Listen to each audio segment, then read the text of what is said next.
This is an update to what I did because I forgot to mention some things. You see how I tied my shoestrings to get more tension around this bottle, right?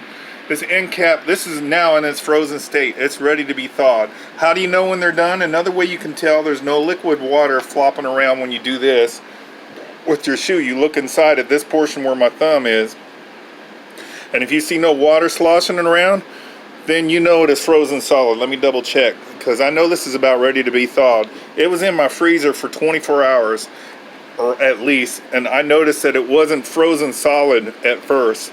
That's how you really know is when it's ready, is when all this liquid water turns to ice like you see here.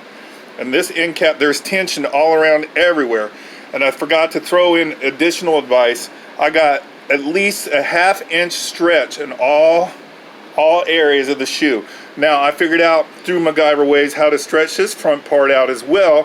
When this doesn't fit all the way up in, you take some toilet paper tissue or paper towels, something like this, and crumble it in a tight ball and stuff it in real tight up against that edge. That way when this water starts expanding as it's freezing, it'll push that forward as well. There is tension everywhere in this shoe. Now it is frozen. As I said, there's no liquid water in this bottle sloshing around.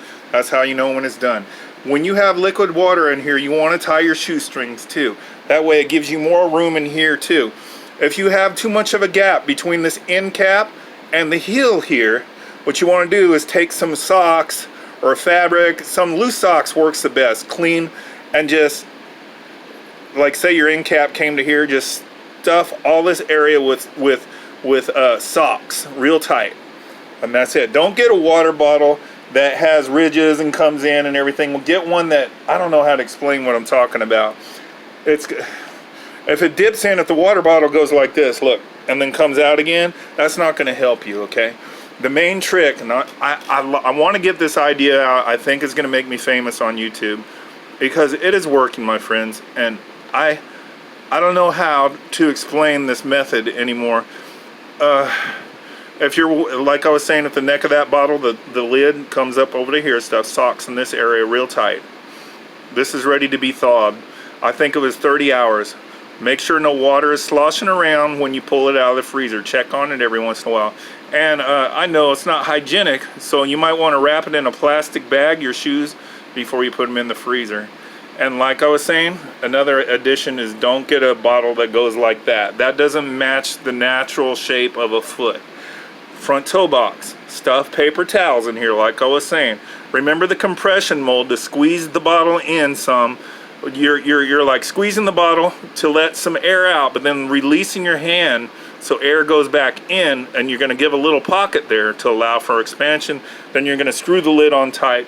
There's no leaks with this method, none whatsoever, if you followed my advice. This is yet another update, okay? I want to make it completely clear what I'm trying to do, because you know what? I may die someday. Well, as a matter of fact, I will.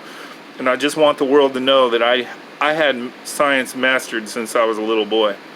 All right, y'all. Have a good day. Hope this video helps you out.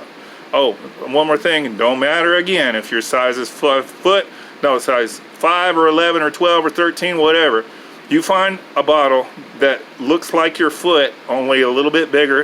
It has to be plastic bottle, not glass or something. Not thick-walled plastic either. It doesn't matter if it's a what do you call it, a soda bottle or a water bottle. Just find one that matches the size of your foot. And remember that compression method. Very important. You squeeze the bottle, let some water out, and then let some air back in, put the lid on. Then you take that part right here and press it down. And then you have some paper towels or something in here so it all pushes forward when it expands. And while it expands, if this cap doesn't come back, towels, rags, whatever in here. So that way there's a fight pushing outward on every portion of the shoe. And then just like that, plain and simple. I tried to clean it up this time. There will not be any leaks with this method. Have a good day.